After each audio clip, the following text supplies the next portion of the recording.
성탄을 기뻐하며 축하합니다. 특별한 날이니까 옆 사람 보면서 표정을 굉장히 밝게 하셔야 됩니다. 메리 크리스마스.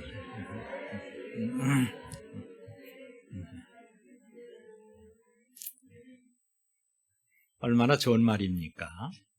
그런데 예수님이 오신 이 좋은 날을 메리 크리스마스가 아니라 그냥 쉬고 노는 좋은 날이라고 해피 홀리데이라고 부르는 사람이 있습니다.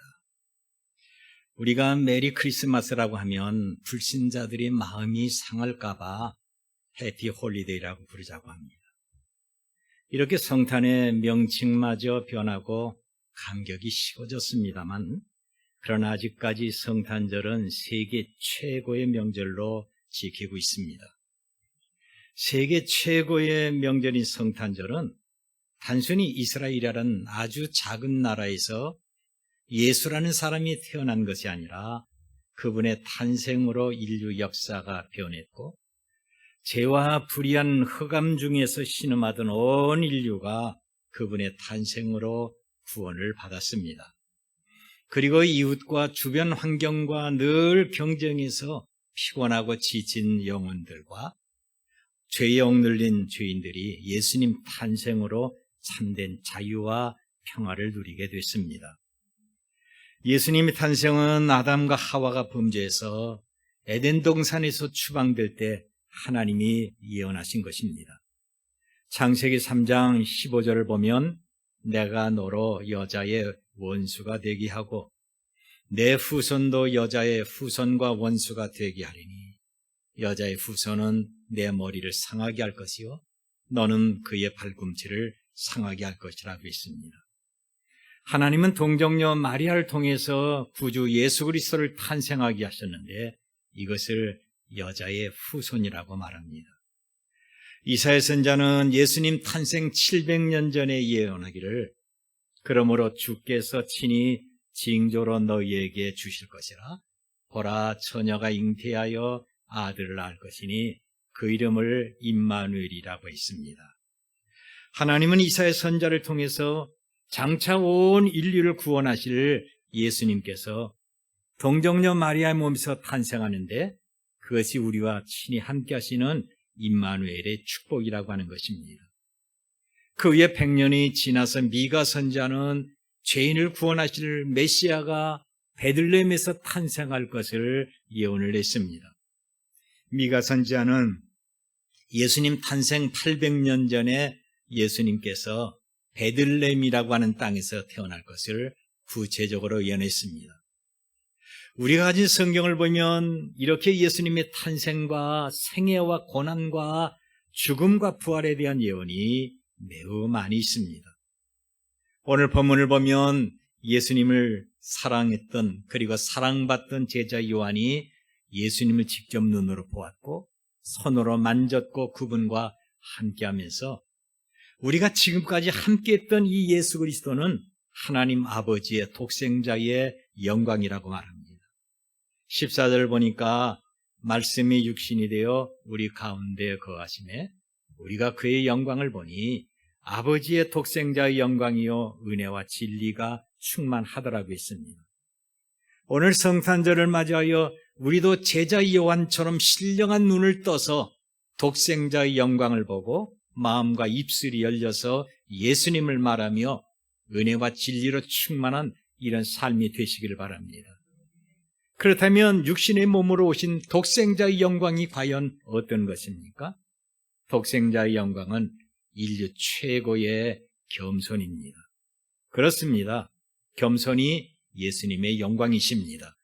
그분은 한없이 낮아지시고 겸손하셔서 마침내 모든 만물에게 존귀와 영광과 높임을 받으셨습니다. 독생자의 영광은 사람들보다 더 높아지고 더 귀하게 인정받으며 사람들에게 환영을 받는 것이 아닙니다. 이런 것들은 불신사회에 해당되는 것입니다. 성경에서 말하는 독생자의 영광은 우리의 생각과 정반대로 겸손, 낮아지시는 겁니다. 14절을 보니까 말씀이 육신이 되어 우리 가운데 거하심에 그랬습니다. 이 말씀이 예수 그리스도의 최대의 겸손을 말하는 것입니다. 만왕의 왕이시고 온 우주를 창조하시고 독생하셨던 바로 예수님께서 연약한 몸을 입으시고 이 땅에 오신 것이 바로 최고로 낮아지신 겁니다. 천국 백성들이 지켜야 될 율법을 친히 만드시고 우리 인간의 생사화복을 주장하시는 전능하신 하나님께서 먼저 율법에 복종하시고 그 율법 아래 탄생한 것이 그분의 겸손입니다. 예수님의 탄생은 바로 겸손부터 시작을 합니다. 좋은 의료시설과 훌륭한 의학박사가 있는 종합병원에서 탄생한 것이 아닙니다. 짐승의 냄새에 찌들린 구유에서 아무에게도 도움을 받지 못하고 그분은 태어나셨습니다. 만왕의 왕께서 항파리를 울리고 축보를 터뜨리면서 환영을 받아야 되는데 아무도 없는 쓸쓸한 구유에서 그분은 출생하셨습니다. 스가랴 9장 9절을 보니까 시온에 따라 크게 기뻐할지어다 예루살렘에 따라 즐거이 부를지어다 보라 내 왕이 내게 임하시나니 그는 공의로우시며 구원을 베푸시며 겸손하여 나귀를 타시나니 나귀의 작은 것 곧 나귀 새끼니라 그랬습니다. 성경은 예수님이 겸손을 말하기를 예수님께서 만왕의 왕으로 예루살렘 성에 입성할 때 건강하고 당찬 100마리 아니라 아직 멍에를 한 번도 매지 못한 그저 약하디 약한 나귀 새끼를 탔다고 강조하고 있습니다. 그뿐이 아니라 그분은 허리에 수건을 두르시고 하인이 되어 허리를 굽히시고 친히 제자들의 발을 씻기셨고 사람들의 멸시와 비웃음과 모진 고난을 받으신 다음에 마침내 십자가에 달려 죽으셨습니다. 바로 이 모든 것이 그리스도의 겸손이고 낮아지심입니다. 이것을 신학적인 용어로 비하라고 합니다. 한없이 최고로 낮아지신 겁니다. 사도 요한은 우리 가운데 가신 아버지의 독생자의 영광을 가장 먼저 겸손으로 표시하고 있습니다. 우리가 생각하는 영광과 존귀는 지위와 부요가 있고 사람들에게 대접을 받으며 선망의 대상이 되는 겁니다. 그런데 예수님께서 육신의 몸으로 이 땅에 오시는 것은 섬기는 종으로 사는 것과 독생자의 영광이 어떤 것인가 낮아지심으로 친히 보여주신 겁니다. 예수님은 말씀하기를 인자가 온 것은 섬김을 받으려 함이 아니라 도리어 섬기려 하고 자기 목숨을 많은 사람의 대성물로 주려 한다고 말씀하십니다. 여러분, 하나님 아버지의 독생자의 영광이 섬기는 것이라면 오늘 예수님 오심을 기뻐하면서 스스로 낮은 자리에 내려가서 사랑하는, 이웃을 사랑하는 그런 삶을 당연히 살아야 되지 않습니까? 교회 다니는 대부분의 사람들은 예수님을 구주로 잘 섬깁니다. 그분을 사랑하고 주님을 위해서 헌신합니다. 그런데 한 가지 부족한 것이 있다고 한다면 자기 자신이 낮아지지 못하고 스스로 높아지면서 이웃과의 관계가 너무나도 빈약한 것입니다. 내가 낮아져서 머리를 숙이고 힘이 없고 약한 사람과 어울리고 고난당하고 소외된 이웃에게 자기를 양보하고 인정하고 봉사하면 얼마나 좋겠습니까? 이런 사람들이 힘이 없고 비굴하다고 생각하십니까? 아닙니다. 사랑과 용기가 있는 겸손한 사람입니다. 마태복음 19장을 보면 하나님을 잘 섬긴 어떤 청년이 있습니다. 하루는 그가 예수님께 나와서 영생에 관한 질문을 했습니다. 이 청년은 어리서부터 십계명을 지키려고 무던히 애를 썼던 사람입니다. 하나님에 대한 그의 믿음은 정말 굉장합니다. 마가는 성경을 기록하면서 예수님이 이 청년이 계명을 잘 지킨 것을 아시고 그를 사랑하셨다고 말씀합니다. 예수님의 사랑을 받을 정도로 십계명을 잘 지켰습니다. 그런데 예수님은 이 청년에게 한 가지 부족한 것을 지적하셨는데 그것은 자기의 소유로 이웃을 섬기는 겁니다. 결국 청년은 자기가 제물로 섬기는 것이 아까워서 근심하고 예수님을 떠났습니다. 그런데 예수님의 겸손은 어떻습니까? 하나님 앞에 순종하면서 낮아지신 것뿐만이 아니라 신이 겸손하게 이웃을 섬긴 것입니다. 흔히 사람들은 자기가 잘되고 부자가 될 때 형통하고 높아질 때는 과거를 잊어버리고 현실 감각에 젖어서 교만해집니다. 그래서 우리를 여기까지 이끄신 하나님의 은혜를 망각하고 교만해질 때가 있습니다. 우린 이것을 늘 조심해야 됩니다. 우리가 처음 예수님을 믿을 때 겸손이란 그 초심을 잃지 말아야 되는 겁니다. 불란스의 어느 후작에 관한 조그만 책을 제가 읽었습니다. 후작의 젊은 시절은, 소년 시절은 너무 가난해서 양 몇 마리를 치는 목동이었습니다. 그러다가 하나님의 은혜로 후작이라는 높은 지위를 얻고 만민이 부도하는 그런 귀족이 됐습니다. 그런데 후작이란 자기를 받았을 때 그는 가장 먼저 조그만 방을 만들어서 목동의 방이라고 이름을 붙였습니다. 누구든지 문을 열고 그 방에 들어가면 넓은 초장이 있고 양들이 평화롭게 풀을 뜯는 그림을 볼 수가 있습니다. 그런데 그림 밑에는 그가 어릴 때 사용했던 지팡이와 다 떨어진 옷가지가 있습니다. 후작이라는 높은 신분에 맞지 않은 낡은 지팡이와 다 떨어진 옷을 보고 사람들이 이것이 뭐냐고 많이 묻습니다. 그럴 때마다 그런 말하기를, 내가 높아지고 교만해지려고 하는 유혹을 받을 때 나는 이 방에 들어옵니다. 그리고 가난한 목동이었던 과거를 회상합니다. 그리고 나를 지금까지 높여주셨던 하나님 앞에 감사하고 나는 스스로 낮아집니다 라고 말합니다. 이 후작은 과거의 어려움을 기억함으로 스스로 높아지려고 하는 그 마음을 누를 수가 있었습니다. 여러분, 이런 겸손이 이스라엘의 사울 왕이나 바벨론의 느부갓네살 그리고 벨사살 왕에게 있었으면 그들은 나라와 자기 생명을 건질 수가 있었습니다. 이렇게 자기를 살피는 겸손이 이 나라의 정치인들에게 있었으면 얼마나 좋겠습니까? 우린 이번 성탄절을 맞이하여 내려가고 또 낮아지신 예수 그리스도의 겸손을 이어받도록 하십시다. 우리도 가진 것 다 내려놓고 낮은 자리를 찾아가도록 하십시다. 지금 나라고 하는 여러분은 코로 숨을 쉬며 눈으로 목사를 보고 귀로 설교를 듣고 있습니다. 이런 나라고 하는 사람은 오직 하나님 앞에 심판받을 죄인입니다. 뭐가 그렇게 좋다고 자기 고집을 피우며 인정을 받으려고 에너지를 소비하고 있습니까? 남에게 대접받는 것도 좋지만 먼저 손을 내밀고 대접하도록 하십시오. 내가 높아지는 것도 좋지만 스스로 높아지려고 애를 쓰지는 마십시다. 끝까지 자기 고집을 피우지 말고 오히려 다른 사람을 인정하면서 높여줍시다. 예수님께서 하늘 영광을 다 버리시고 이 땅에 오셨다면 우리는 더 낮아지셔서 예수 그리스도를 모시고 섬깁시다. 이것이 바로 겸손이요 예수 그리스도의 영광입니다. 그리고 두 번째는 독생자의 영광은 충만하신 하나님의 능력입니다. 독생자의 영광은 무엇입니까? 겸손입니다. 예수님은 한없이 낮아지셨습니다.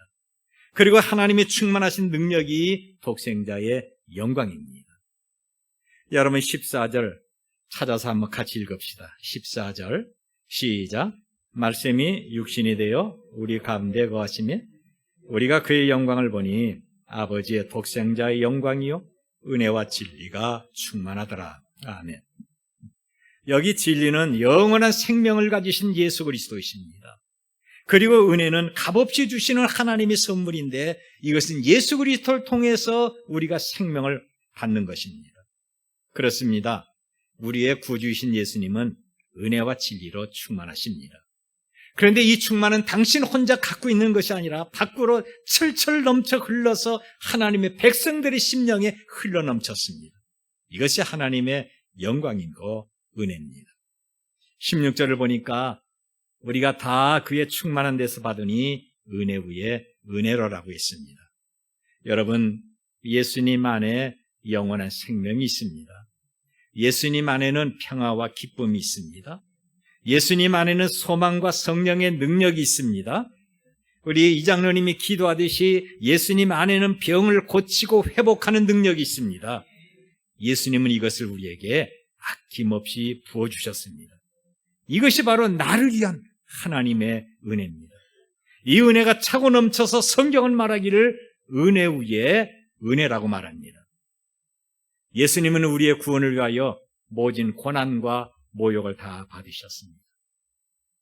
그리고 십자가에 달리셔서 물과 피를 아낌없이 다 쏟으신 후에 내가 할 것 다 이루었다 말씀하시고 죽으셨습니다. 그리고 사흘 만에 살아나셨습니다. 이것이 저와 여러분에게 주어진 하나님의 은혜와 진리입니다. 흑인이 자기 피부를 스스로 희게 하지 못하고 표범이 얼룩진 자기의 무늬를 지울 수가 없듯이 불의와 죄악에 익숙해진 우리는 스스로 깨끗해질 수가 없고 스스로 자기 자신을 구원할 수가 없습니다. 인류 역사상 모든 사람들은 다 살기 위해서 태어났습니다만 오직 예수님은 고난을 받으시고 십자가에 달려 죽기 위하여 육의 몸으로 태어나셨습니다. 그래서 하나님은 독생하신 예수 그리스도를 이 땅에 보내셨고 예수 그리스도는 우리의 죄를 속량하기 위해서 십자가에 달려 죽으셨습니다. 그리고 예수님이 가지신 영원한 생명은 성령을 통해서 은혜와 진리로 우리에게 주어졌습니다. 오늘 여러분은 왜 교회에 나왔습니까? 성탄절이니까 나왔습니까? 아니면 주일이니까 나왔습니까? 아니면 딱히 갈 곳이 없어서 그럴 바에는 교회나 가자 하고 나왔습니까? 우리 찬양대 참 은혜롭게 찬양 잘했는데요. 제가 다른 교회 가면 그저 그냥 평범하게 편안하게 설교하는데 이 본교에서 설교 몇 번 하지도 않았는데 여기 와서 설교하려면 그렇게 가슴이 떨리더라고요. 다리가 후들후들 떨리고 왜 이렇게 힘든지. 제가 3주일 전에 새벽기도 때 이렇게 기도했습니다. 하나님, 요새 제가 입이 좀 근질근질한데 설교 좀 하게 해주세요. 그랬더니 지난주에는 김영배 목사님 창립 10주년이라고 갔고, 그런데 담임 목사님이 코로나 걸려가지고 제가 여기 오게 됐어요. 난 코로나 걸리라고 한 적이 한 번도 없는데 굉장히 떨려요. 그런데 오늘 찬양을 보니까 제 마음이 너무 편한 겁니다. 오늘 여러분은 왜 찬양을 했습니까? 내 마음이 편안하라고요? 그건 아니지 않습니까? 여러분, 선거 때가 되면 선거 운동원들이 유권자들에게 약간의 돈을 슬그머니 쥐어주므로 선거법에 걸리기도 합니다. 심지어는 어떤 사람은 후보자에게 당당하고 뻔뻔스럽게 돈을 요구하기도 합니다. 그런데 우리 종암제일교회, 이 교회는 목사에게 돈을 받으려고 나온 사람이 없지 않습니까? 내가 오늘 교회 나왔으니까 목사님이 돈을 주세요 라고 하는 사람이 없습니다. 그런 마음 가지면 안 됩니다. 그럼에도 저에게 돈을 요구한다면 우 목사님한테 가십시오. 여러분은 교회에서 믿음으로 예배하면서 목사의 설교에 은혜 받지 않습니까? 그러면서 자원해서 11조와 감사헌금을 하고 성탄 헌금을 하면서 좋아합니다. 기쁘다 구주 오신 은혜를 찬송하면서 감사로 봉사하는 것이 종암제일교회가 아닙니까? 매분 매 초마다 숨을 쉬며 손과 발을 움직이며 활동하는 것이 하나님의 축복이 아닙니까? 여러분, 사는 것이 힘들다고 말하지 마십시오. 나는 왜 이렇게 피곤하게 사는가? 나는 왜 이렇게 아픈가? 왜 나에게 이런 일이 있는가? 결코 낙심하거나 불평하지 마십시오. 내가 사는 것이 하나님 은혜고 내 손으로 먹고 마시는 것이 하나님 은혜고 내 발로 교회 나와서 예배하는 것이 하나님 은혜입니다. 우린 이미 하나님 은혜를 받고 누리는 사람들입니다. 성탄의 주인이신 예수님의 은혜와 진리는 돈 주고 살 수가 없습니다. 아니, 돈의 대상이 아닙니다. 로마의 시민권을 얼마든지 돈 주고 살 수가 있지만 하늘나라 시민권은 돈을 주고 사는 것이 아닙니다. 육의 몸으로 오신 예수님을 구주로 고백하고 영접하는 믿음이 있어야 되는 겁니다. 사도행전 8장을 보면 베드로와 요한이 사마리에서 안수할 때 기도받는 사람들에게 성령의 능력이 임했습니다. 이것을 본 시몬은 자기도 사도들처럼 안수하여 성령의 능력을 베풀면서 높임을 받기를 원했습니다. 그래서 황급히 집으로 뛰어가서 많은 돈을 가지고 사도들 앞에 달려왔습니다. 아마 베드로와 요한이 다른 곳에 떠나면 안수권도 없어지고 성령의 능력도 없어질 줄 알고 급히 뛰어가서 돈을 가지고 나왔을 겁니다. 그리고 사도를 만나서 당신이 가졌던 안수권을 나에게 좀 파시오. 얼마면 나에게 성령의 권능이 임합니까? 돈은 당신이 부르는 대로 다 주겠습니다.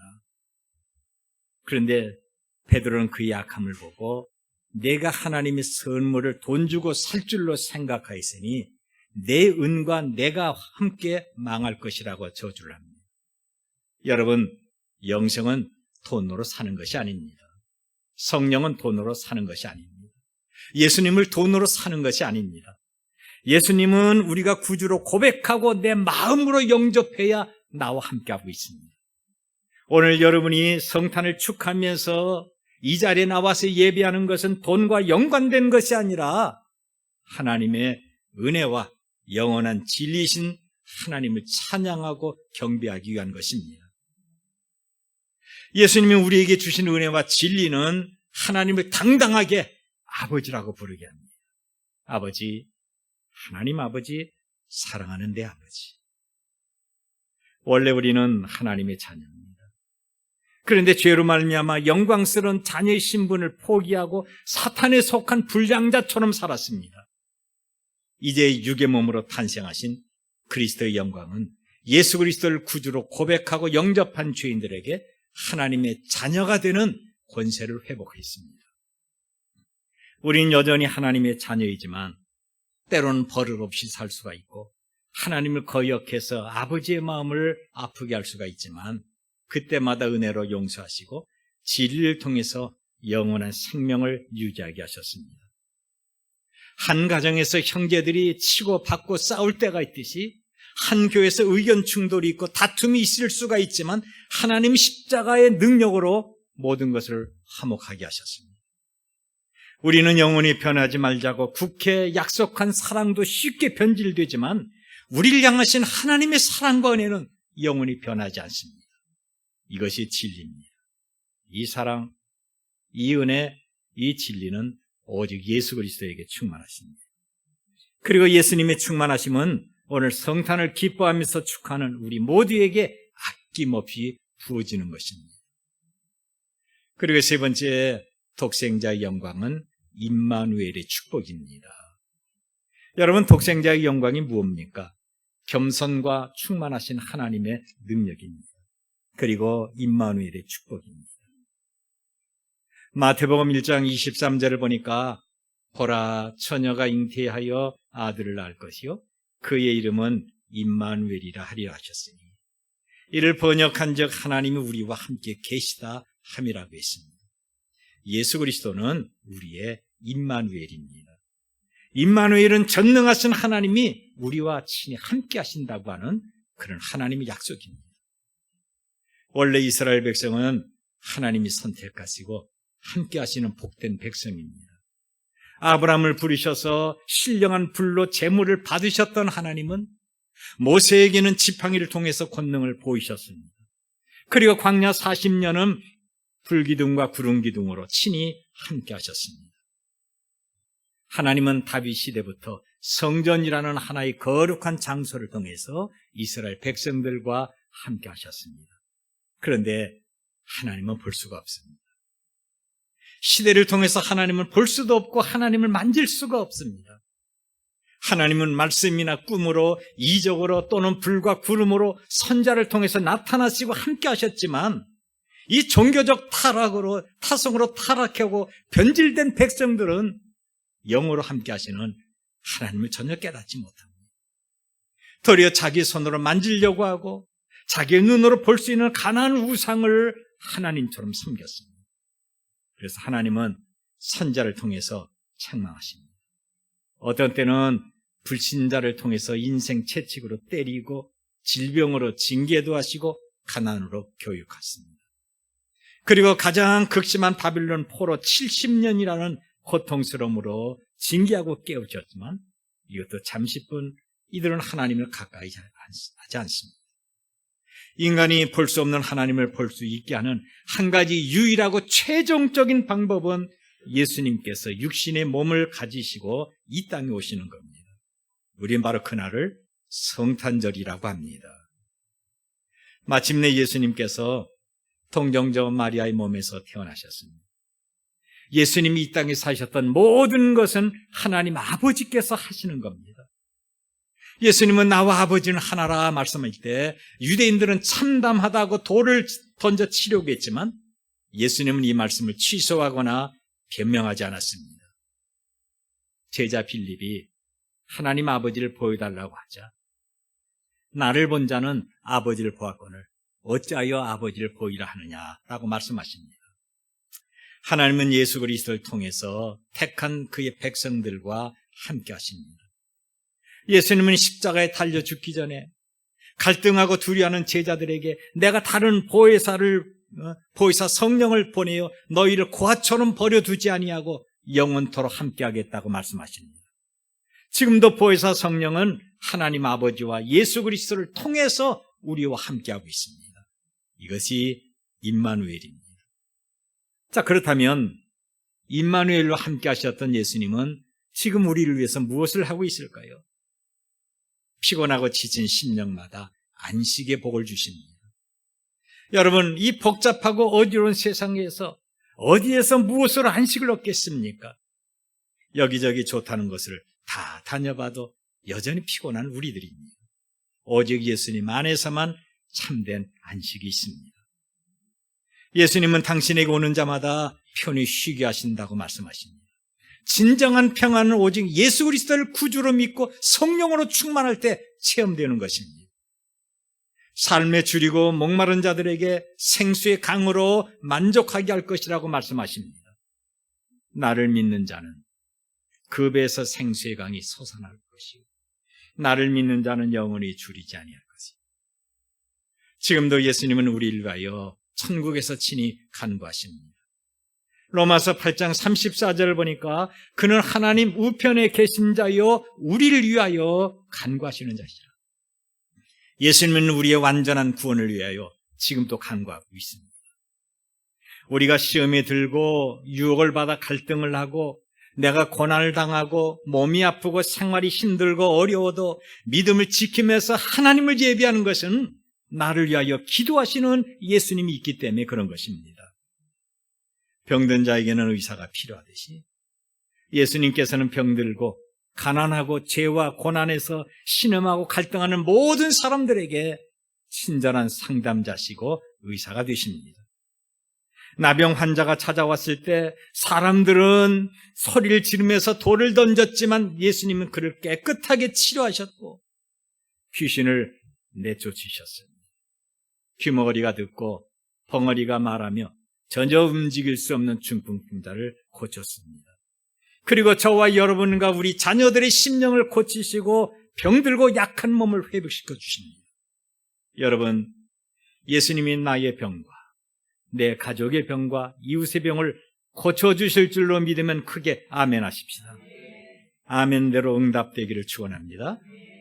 예수님은 더러운 인간, 더럽고 천한 인간이라도 결코 외면하거나 멀리한 적이 없습니다. 우리가 예수님을 피하고 예수님을 멀리하지만 예수님은 한 번도 우리를 멀리하거나 외면하지 않습니다. 이것이 임마누엘입니다. 오늘도 예수님은 임마누엘로 우리와 함께 하십니다. 예수님은 저와 여러분과 함께 하십니다. 예수님은 우리의 손자, 손녀들과 함께 하십니다. 예수님은 대한민국과 종암제일교회와 함께 하십니다. 믿으시면 아멘해서 영광 돌립시다. 예수님은 우리의 모든 연약함을 다 담당하시고 친히 도와주십니다. 오늘 여러분의 연약한 것이 무엇입니까? 여러분은 예수님께 어떤 것을 요구하십니까? 어떤 것이 필요합니까? 어린 자녀들에게는 부모님이 보살핌이 있어야 되듯이 임마누엘의 하나님은 우리의 모든 부족함을 채워주시고 약한 것을 강하게 하시고 모든 쓸 것을 영광으로 풍성하게 만들어 주십니다. 이번 성탄절에 번쩍이는 크리스마스 추리와 핸드폰에 올라오는 문자 메시지에 눈을 돌리지 맙시다.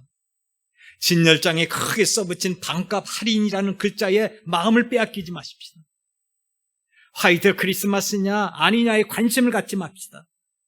연말 보너스가 얼마나 되느냐에 믿음을 빼앗기지 마십시다. 이런 것들은 너무 세속적입니다. 신령한 눈을 열어서 하나님의 독생자의 영광을 보고 영광 가운데 일하시는 예수 그리스도를 구주로 모시고 사는 하나님의 자녀가 되십시오. 독생자의 영광이 무엇입니까? 겸손입니다.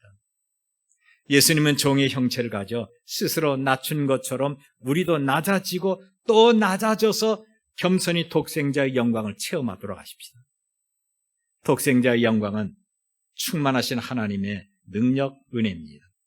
우리의 죄를 용서하시고 값없이 구원과 영원한 생명을 주신 하나님의 놀라운 은혜, 그리고 우리의 약함과 우리의 모든 질병을 담당하시고 날마다 새롭게 하시는 은혜와 진리로 충만합시다. 독생하신 예수님은 임마누엘로 우리와 함께 하십니다. 역사는 흐르고 환경은 바뀌고 사람의 마음도 변하지만 영원히 우리와 함께하면서 도와주시는 독생자의 영광, 이것이 임마누엘입니다. 이번 독생자의 영광이 성탄절을 맞이해서 우리의 모든 가정과 우리의 후손들과 종암제일교회와 이 나라에 충만하기를 주의 이름으로 축원합니다.